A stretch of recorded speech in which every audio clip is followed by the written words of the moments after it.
Você tem alguns minutos para Deus? Seja bem-vindo ao Glória a Vós, Senhor. Vamos juntos meditar a liturgia do dia. Liturgia do dia 17 de julho de 2026. Bem-aventurado Inácio de Azevedo, presbítero e companheiros mártires.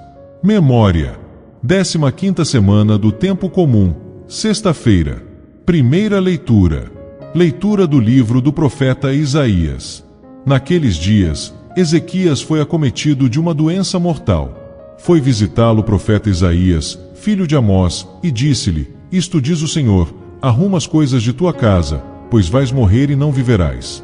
Então Ezequias virou o rosto contra a parede e orou ao Senhor, dizendo: Peço-te, Senhor, te lembres de que tenho caminhado em tua presença, com fidelidade e probidade de coração, e tenho praticado o bem aos teus olhos. Ezequias prorrompeu num grande choro.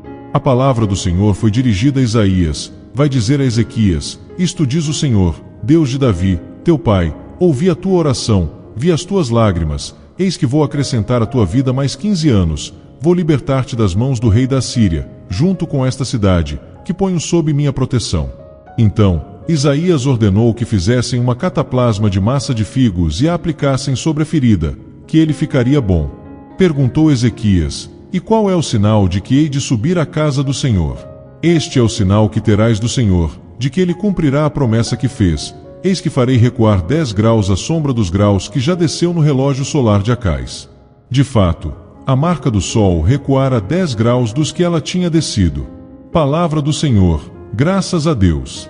Salmo responsorial. Vós livrastes minha vida do sepulcro, a fim de eu não deixar de existir. Eu dizia: é necessário que eu me vá no apogeu de minha vida e de meus dias, para a mansão triste dos mortos descerei, sem viver o que me resta dos meus anos. Vós livrastes minha vida do sepulcro, a fim de eu não deixar de existir. Eu dizia: não verei o Senhor Deus sobre a terra dos viventes nunca mais verei um homem neste mundo. Vós livrastes minha vida do sepulcro, a fim de eu não deixar de existir. Minha morada foi à força arrebatada, desarmada como a tenda de um pastor. Qual tecelão, eu ia tecendo a minha vida, mas agora foi cortada a sua trama. Vós livrastes minha vida do sepulcro, a fim de eu não deixar de existir. Ó Senhor, meu coração em vós espera, por vós há de viver o meu espírito. Curai-me e conservai a minha vida. Vós livrastes minha vida do sepulcro, a fim de eu não deixar de existir. Evangelho. O Senhor esteja convosco, Ele está no meio de nós. Proclamação do Evangelho de Jesus Cristo segundo Mateus. Glória a vós, Senhor.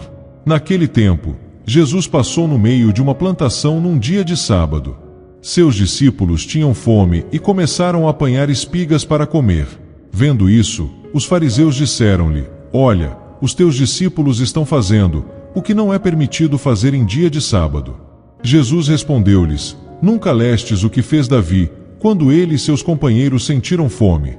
Como entrou na casa de Deus e todos comeram os pães da oferenda que nem a ele nem aos seus companheiros era permitido comer, mas unicamente aos sacerdotes? Ou nunca lestes na lei, que em dia de sábado, no templo, os sacerdotes violam o sábado sem contrair culpa alguma? Ora, eu vos digo, aqui está quem é maior do que o templo.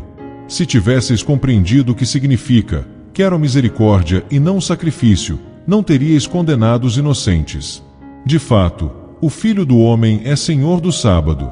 Palavra da salvação, glória a vós, Senhor. Meus irmãos e minhas irmãs, a palavra de Deus de hoje nos revela um Deus que conhece o nosso sofrimento e deseja que o nosso coração esteja cheio de misericórdia, e não apenas de práticas religiosas. Na primeira leitura, vemos o rei Ezequias diante de uma situação que parecia sem saída. Ao receber a notícia de que iria morrer, ele não se revolta nem perde a esperança. Ele se volta para Deus, derrama suas lágrimas em oração e abre o coração.